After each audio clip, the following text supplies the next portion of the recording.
Bismillahirrahmanirrahim. Assalamualaikum warahmatullahi wabarakatuh. Halo semuanya, selamat pagi. Hari ini kita bertemu kembali dalam perkuliahan Manajemen Operasional Perbankan Syariah yang ketiga. Kita akan membahas mengenai sistem rekrutmen pegawai. Kali ini nggak pakai buku acuan seperti biasanya.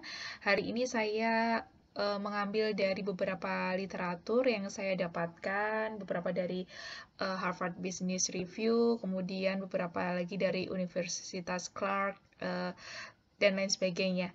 Jadi hari ini materinya campuran dari saya dan saya mengkompilasikan seperti itu karena juga ini nggak ada buku acuan yang benar-benar pakem.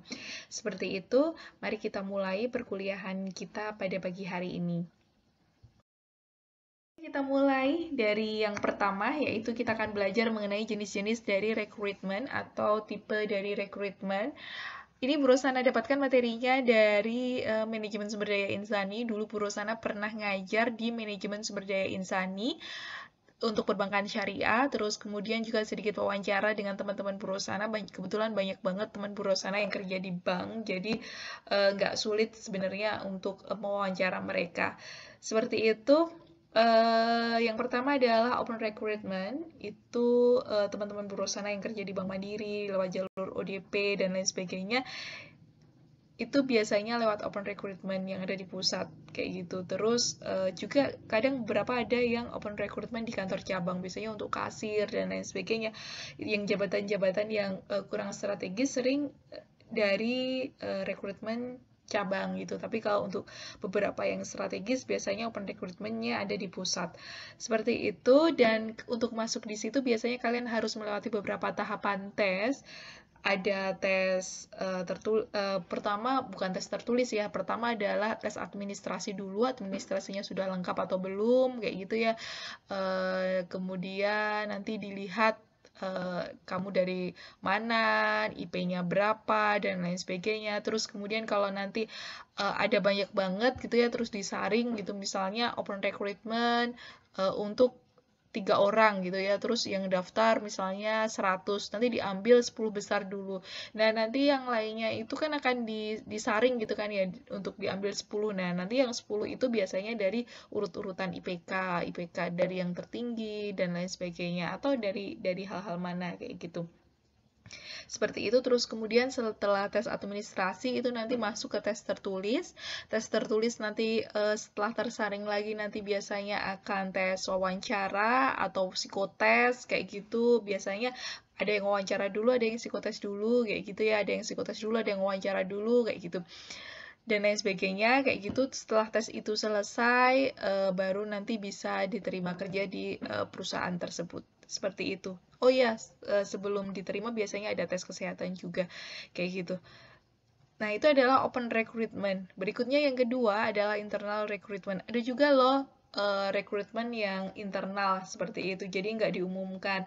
Ini ada nih, pernah anak perbankan syariah dulu tuh magang di BNI Syariah Jakarta kayak gitu. Terus kemudian karena magang di BNI Syariah Jakarta dan hasil kerja magangnya itu bagus, dia ditawarin untuk kerja di sana kayak gitu, tapi dia nggak mau karena dia pengen nerusin kuliah lagi. Jadi dia saat ini ambil S2 ekonomi kayak gitu.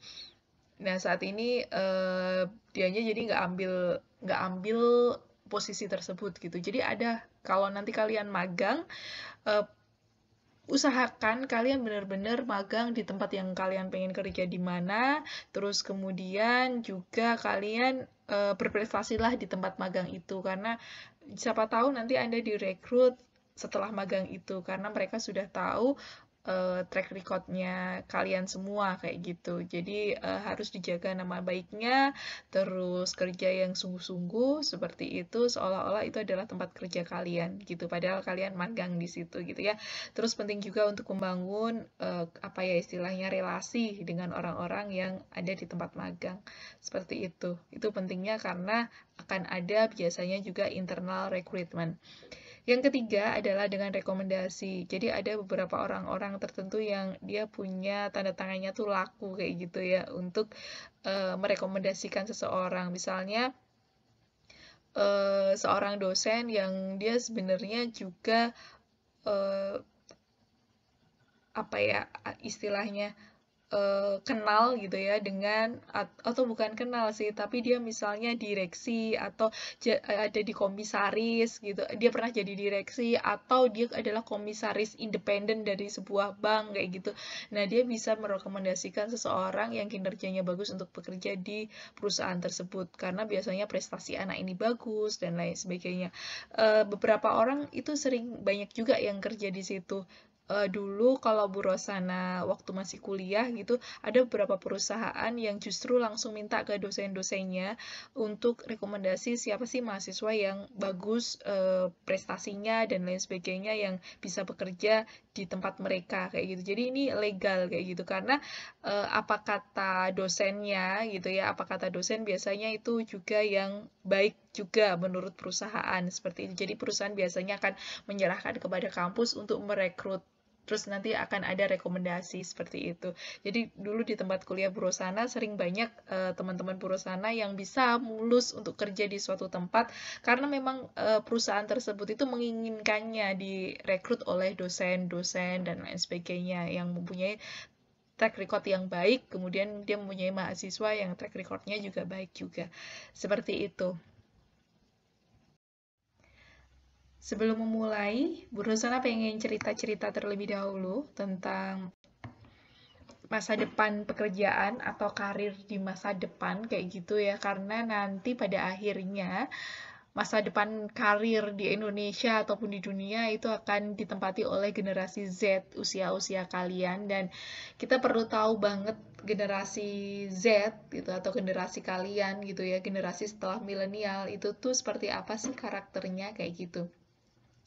Jadi generasi Z itu kalau di bukunya Hawking and Motherbox itu generasi yang dia mempunyai personal responsibility atau tanggung jawab personal, dia juga punya civic engagement, tend to avoid risky behavior. Jadi dia punya perilaku yang cukup beresiko, dia berani terhadap resiko-resiko, nggak main di zona aman kayak gitu.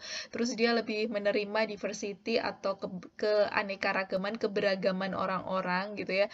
Mereka biasanya lebih jujur, lebih lucu, humor kayak gitu. Terus mereka juga involved on social media, mereka ikut terlibat dalam sosial media dan mereka juga digital native. Jadi mau nggak mau nanti ke depannya dunia perkariran itu akan didominasi oleh generasi Z suatu saat nanti yang kira-kira orangnya tuh seperti itu gitu.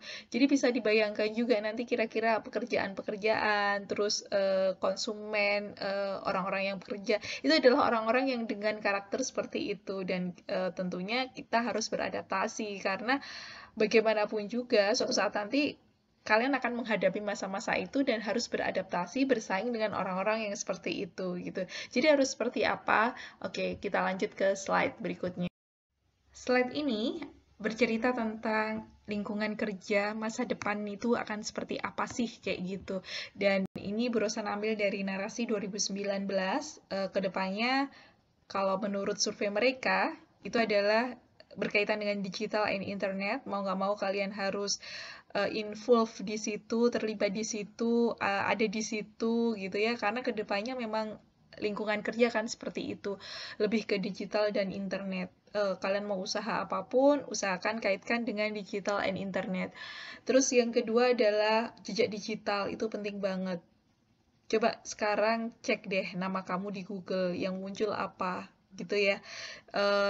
Pastikan ketika nanti kamu mau melamar kerja dan lain sebagainya, jejak digital itu perlu kamu pikirkan kayak gitu. Ketika diketik di Google, nanti orang HR ketika mau menerima kamu, yang mereka baca itu dari jejak digital di Google, ternyata yang keluar adalah postingan-postingan galau di sosial media gitu misalnya. Itu jangan sampai kayak gitu ya. Jadi kalau bisa itu apa ya, jejak digital kalian itu kalian bangun dengan baik kayak gitu. Jangan lupa untuk membersihkan lah ya istilahnya dari postingan-postingan alay dan lain sebagainya ketika nanti kamu mau masuk kerja kayak gitu atau ketika kalian mau mendaftar kerja karena itu pasti akan dicek kayak gitu. Terus kalian juga perlu bikin kayak LinkedIn kayak gitu, postingan misalnya di Instagram juga kamu perbaiki, terus kemudian dan lain sebagainya lah. kalian yang tahu harus seperti apa, kayak gitu kan. Jadi ketika diketik di Google dan ditelusuri, itu yang muncul nama kamu, itu jejak digitalnya baik, kayak gitu ya. Terus yang ketiga, bagaimana berinteraksi. Tentunya cara berinteraksi orang-orang generasi Z kedepannya akan berbeda dengan interaksi orang-orang generasinya Bu Rosana, kayak gitu kan ya. Jadi perlu banget kalian, apa ya istilahnya, perlu banget kalian untuk memikirkan bagaimana cara berinteraksi. Kemudian yang keempat adalah multitasking. Meskipun kalian anak perbankan syariah, kalian juga harus menguasai hal-hal lain, kayak gitu, soft skill dan lain sebagainya. Jadi nggak melulu hanya nilai-nilai perbankan syariah kalian baik, kayak gitu ya, IPK kumlot. Enggak, kalian harus menguasai banyak hal juga. Pastikan bahwa kalian itu punya keunggulan kompetitif, keunggulan kalian yang jarang banget dimiliki oleh orang lain, dan itu bisa kalian gunakan untuk berkompetisi, itu keunggulan kompetitif. Terus yang kelima, itu fun work environment, collaboration, work in everywhere, flexible, kayak gitu ya. Jadi lingkungan kerja yang lebih menyenangkan, terus kolaborasi, karena setiap orang kan punya kelebihan dan kekurangan ya. Jadi kalian bisa kolaborasi dengan teman-teman yang lain yang akan melengkapi kelebihan dan kekurangan kalian. Terus kalian bisa bekerja di mana aja, kayak gitu, harus tetap stay produktif. Apalagi sekarang dengan adanya pandemi kayak gini, ini bener-bener banyak mengajarkan pada kita bahwa kita harus bisa bekerja dimanapun gitu. Meskipun kita harus physical distancing dan lain sebagainya gitu, dan jadi pribadi yang lebih fleksibel karena memang kedepannya harus seperti itu. Terus futuristic in financial, jadi kedepannya mereka orang-orang yang di generasi Z itu harus futuristik dalam finansial, mereka harus melek secara finansial. Kalian harus paham sebagai anak perbankan syariah dan sebagai seorang individu, kalian tahu berapa yang harus ditabung, berapa yang harus diinvestasikan, berapa yang harus untuk biaya hidup dan lain sebagainya. Kalian harus futuristik atau melihat jauh ke depan tentang ini.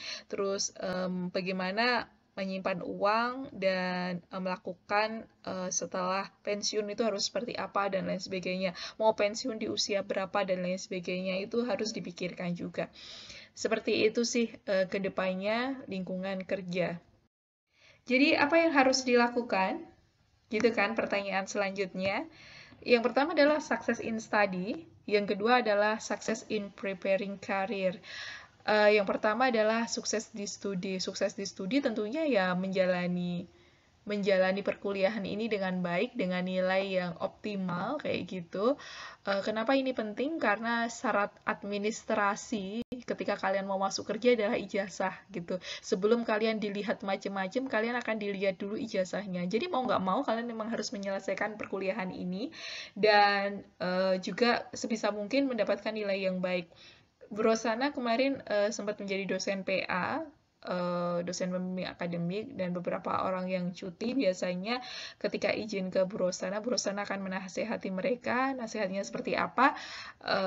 Bu Rosana akan bilang seperti ini, Bu Rosana tahu kamu sudah bekerja dan sudah bisa mencari uang, tapi setelah ini kamu harus lanjut lagi kuliah. Kenapa? Karena dengan kamu lulus S1, peluang kamu untuk bekerja dengan ijazah S1 itu lebih banyak, lebih tinggi gitu ya, dibandingkan saat ini kamu bekerja dengan ijazah SMA, kayak gitu. Dan memang kenyataannya juga seperti itu sih, itu yang Bu Rosana rasakan juga gitu ya, ketika SMA, kemudian S1, kemudian S2 dan lain sebagainya.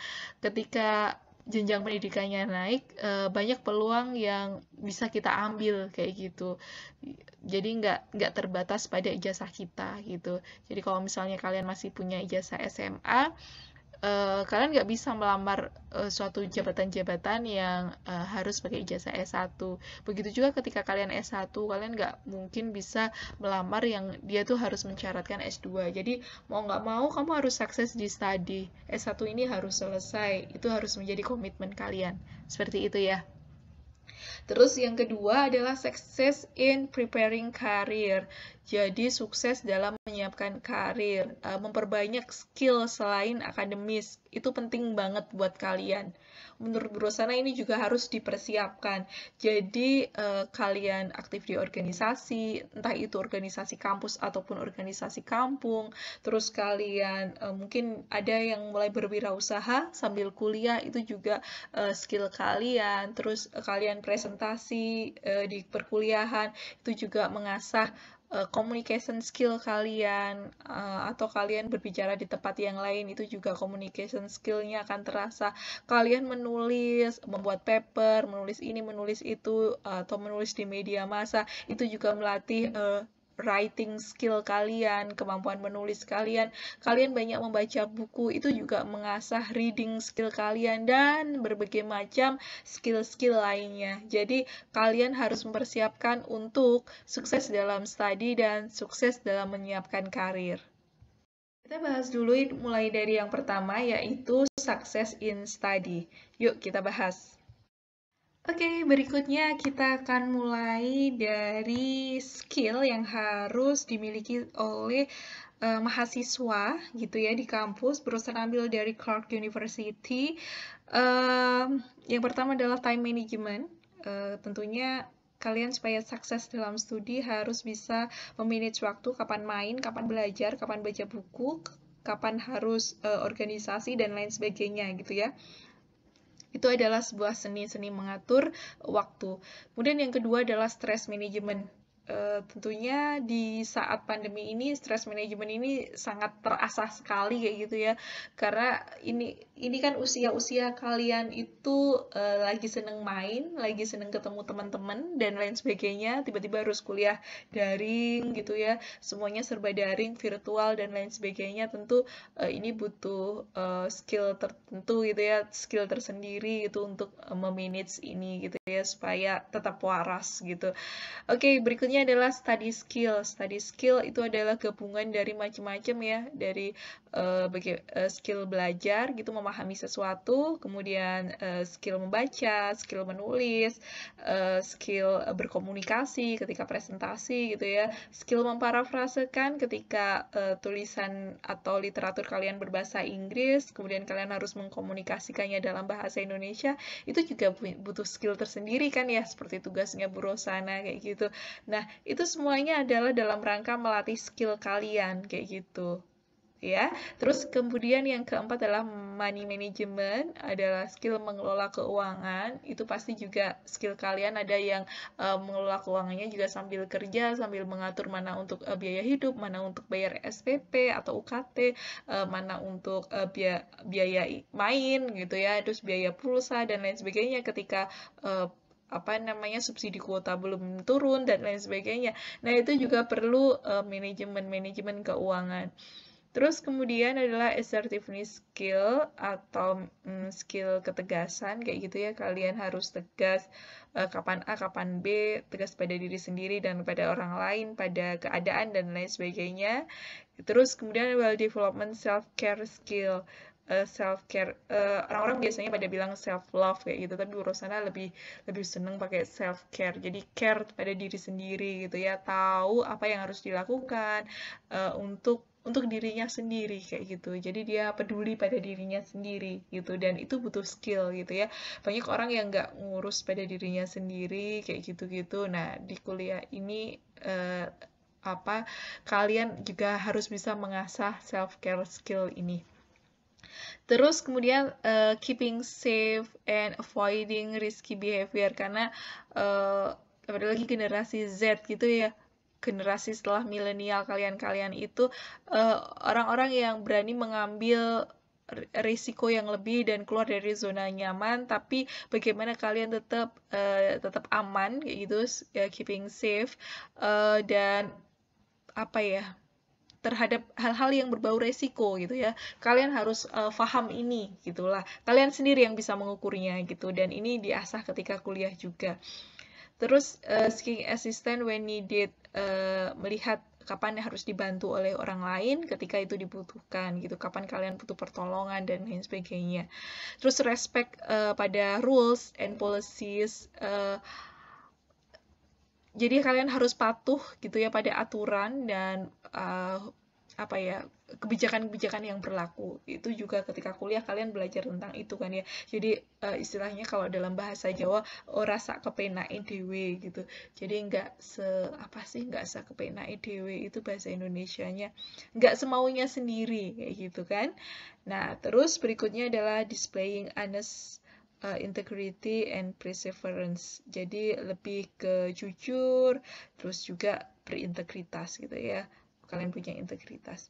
Kira itulah skill ketika kalian ada di perkuliahan. Berikutnya adalah sukses ketika menyiapkan karir kita ke depan gitu. Jadi selain sukses di studi, kita juga harus sukses dalam menyiapkan karir kita ke depan. Harus dipikirkan mulai sekarang. Kalian mau jadi pengusaha atau mau jadi banker atau mau jadi karyawan tapi juga bukan banker, coba deh dipikirin. Tapi kalau di sini karena kita ada di perbankan syariah, tentunya perusahaan akan bahas seolah-olah kalian nanti semuanya akan jadi banker kayak gitu ya. Ini perusahaan ambil dari Harvard Business Review 7 skill yang tidak bisa diotomatiskan kayak gitu, harus kalian asah, dan ini kayaknya skill dasar gitu yang harus kalian miliki. Berguna banget apapun nanti kedepannya. Kalian nggak harus jadi banker, tapi Bro Sana yakin ini penting banget buat kalian kedepannya. Yang pertama adalah communication skill, dan selalu Bu Rosana sisipkan dalam perkuliahan Bu Rosana kalian presentasi. Sebenarnya kalau misalnya ini tuh bukan perkuliahan daring, ini menarik banget karena kalian presentasinya maju ke depan, bagaimana kalian mengelola audiens, terus mengatasi rasa deg-degan kalian, bagaimana rasanya menjawab pertanyaan yang susah, dan lain sebagainya. Tentu experience-nya berbeda ketika kalian presentasi dalam daring kayak gitu ya, bagaimana rasa malu dan lain sebagainya kayak gitu. Dan ini penting banget untuk diasah selama kuliah gitu ya, karena memang bener-bener yang nggak terbiasa untuk ngomong di depan itu bener-bener bisa deg-degan sekali gitu. Apalagi anak-anak semester 1, semester 2, semester 3 kayak gitu ya, masih awal-awal itu deg-degannya masih deg-degan sekali gitu. Tapi kalau udah semester 7, semester 6 itu biasanya deg-degannya sudah semakin berkurang, meskipun banyak juga yang masih deg-degan kayak gitu. Ya, tapi kondisinya sekarang lagi kayak gini ya, jadi kita harus menyesuaikan, presentasinya daring, dan silahkan asah skill kemampuan kalian dalam berkomunikasi meskipun ini tuh dalam kondisi yang daring. Seperti itu. Yang kedua adalah konten. Kalau ngomong-ngomong aja itu tuh bisa gitu ya, tapi harus ada isinya kan, otomatis kontennya itu juga harus dipikirkan. Jadi ngomongnya tetap bermutu. Banyak sih YouTuber misalnya gitu ya, tapi mana yang akan kita sukai pasti karena kontennya ada di dalam pembicaraannya itu menarik. Jadi nggak cuman melulu skill komunikasi, tapi juga kontennya. Jadi apa yang ada di otak kita itu harus juga dipikirkan gitu. Jadi nanti yang keluar dari mulut kita akan menyesuaikan. Kemudian yang ketiga adalah konteks, yang keempat adalah teaching. Teaching adalah menjelaskan sesuatu, terus kemudian emotional competence, jadi kemampuan emosional diri kita gitu ya.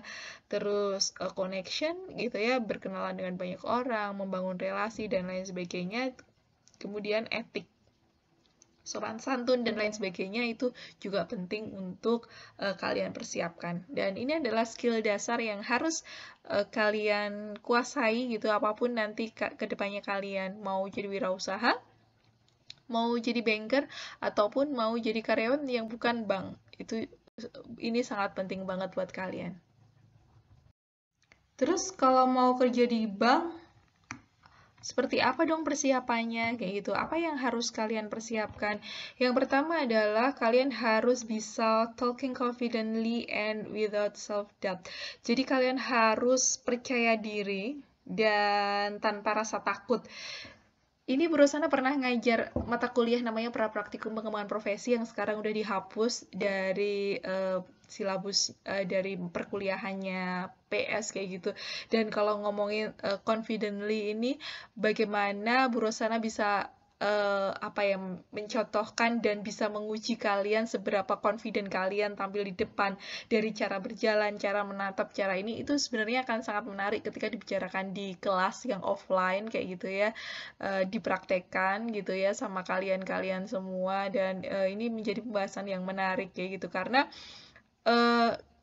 percaya diri itu bukan cuman oh saya pede kok, pede gitu, bukan ya, bukan di ucapan saya pede gitu, tapi itu akan terlihat dari bagaimana cara kalian menatap, bagaimana cara kalian berbicara, bagaimana cara kalian berjalan gitu, itu semuanya itu akan terlihat dari itu semua kayak gitu, jadi confident itu dari situ. Terus kemudian yang kedua, menjadi sympathetic and empathetic gitu ya, orang yang simpati dan juga kalian memiliki empati, itu penting banget gitu, jadi bisa merasakan apa yang ada di sekitar kayak gitu, dan bisa bersimpati dan juga berempati, itu butuh skill-skill, butuh pengasahan skill, jadi kalian lebih aware, lebih peka, lebih sadar pada lingkungan kalian. Terus yang ketiga adalah managing time. Penting buat kalian karena yang namanya kerja di bank itu tuh dikejar target. Jadi kalian harus bisa mengelola waktu kayak gitu. Terus yang keempat gitu ya, itu adalah having an assertive tone. Jadi punya nada yang tegas kayak gitu ya. Jadi ketika wawancara dan lain sebagainya gitu ya, kalian harus dibentuk nih tone atau apa ya, nada suara kalian kayak gitu, itu harus dibentuk kayak gitu. Jadi bagaimana kalian harus bersikap kayak gitu, bagaimana harus mengucap dan lain sebagainya, itu tuh harus dibentuk. Kemudian oh ya, sebelumnya ya yang keempat, having an assertive tone bagus untuk dipraktikumkan. Dulu Bu Rosana pernah mempraktikumkan ini gitu ya, dan ini butuh di apa ya, mungkin kalian butuh kalau kalian mau melamar kerja, kalian butuh juga untuk berlatih, coba rekam suara kalian dan dengarkan suara kalian sendiri seperti apa dan seharusnya seperti apa, seperti itu. Mungkin itu akan membantu kalian ketika belum ada praktikum tentang ini. Yang kelima adalah building relationship. Kalian harus membangun relasi gitu ya, yang baik dengan orang lain, terus kemudian dengan perusahaan-perusahaan kalau misalnya memungkinkan, ketika magang, ketika apa gitu ya. Terus kalau kalian di apa namanya, di organisasi gitu, juga bangun relationship yang baik sama teman-teman kalian, itu akan membantu kalian juga. Terus kemudian yang keenam adalah teamwork atau kerjasama, latihan untuk bekerja sama. Contohnya dari yang real, yang terkecil adalah mengerjakan tugas dari perusahaan secara bersama-sama dan di manage teamworknya. Seperti itu. Oke, gitu aja perkuliahan kita kali ini. Jangan lupa untuk komen dengan menuliskan kelas, nama, dan juga NIM. Jika kalian berkenan, kalian juga bisa subscribe dan bunyikan lonceng. Kemudian, maaf bila banyak salah-salah Bu Rosana. Semoga bermanfaat buat kalian materi ini. Semoga kita senantiasa diberkahi oleh Allah Subhanahu wa Ta'ala, selalu dilimpahi keberkahan, sehat selalu, dan stay safe and happy. Wabillahi taufik, wassalamualaikum warahmatullahi wabarakatuh.